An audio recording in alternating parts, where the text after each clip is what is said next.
Welcome back, everybody. Today, I'm going to teach you how to switch your domain in Google Workspace. This is particularly useful when you're rebranding your business or consolidating multiple domains under a new primary address. Let's walk through the process step by step. First, open your browser and navigate to admin.google.com. You'll need to sign in using your admin account credentials. Make sure you're using an account with administrative privileges, as standard users won't have access to domain management features. Once you're logged in, you'll land on your admin dashboard, which is the control center for all your Google Workspace settings. Now take a look at the left side menu on your admin dashboard. This is where all your management options are organized. You'll see various categories listed vertically, each controlling different aspects of your workspace.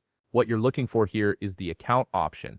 Click on it and you'll notice the menu expands to reveal additional choices. Within the expanded account menu, look for domains and click on it. This section is dedicated to managing all domain-related settings for your workspace. From here, select Overview. This page displays all the domains associated with your Google Workspace account and gives you quick access to domain management tools. Once you're in the Overview section, you'll see two key options: Manage Domains and Allow Listed Domains. Since we're focused on switching your primary domain today, go ahead and click on Manage Domains. This is where you can view all registered domains connected to your workspace and make changes to them. You'll now see a list of all the domains you have registered with your Google Workspace account. At the top of this page, you'll notice two important buttons: Add a Domain and Change Primary Domain. If you have multiple domains registered and want to switch which one serves as your primary domain, click on the blue button labeled Change Primary Domain. Before you proceed, it's crucial to ensure that all the domains listed are verified.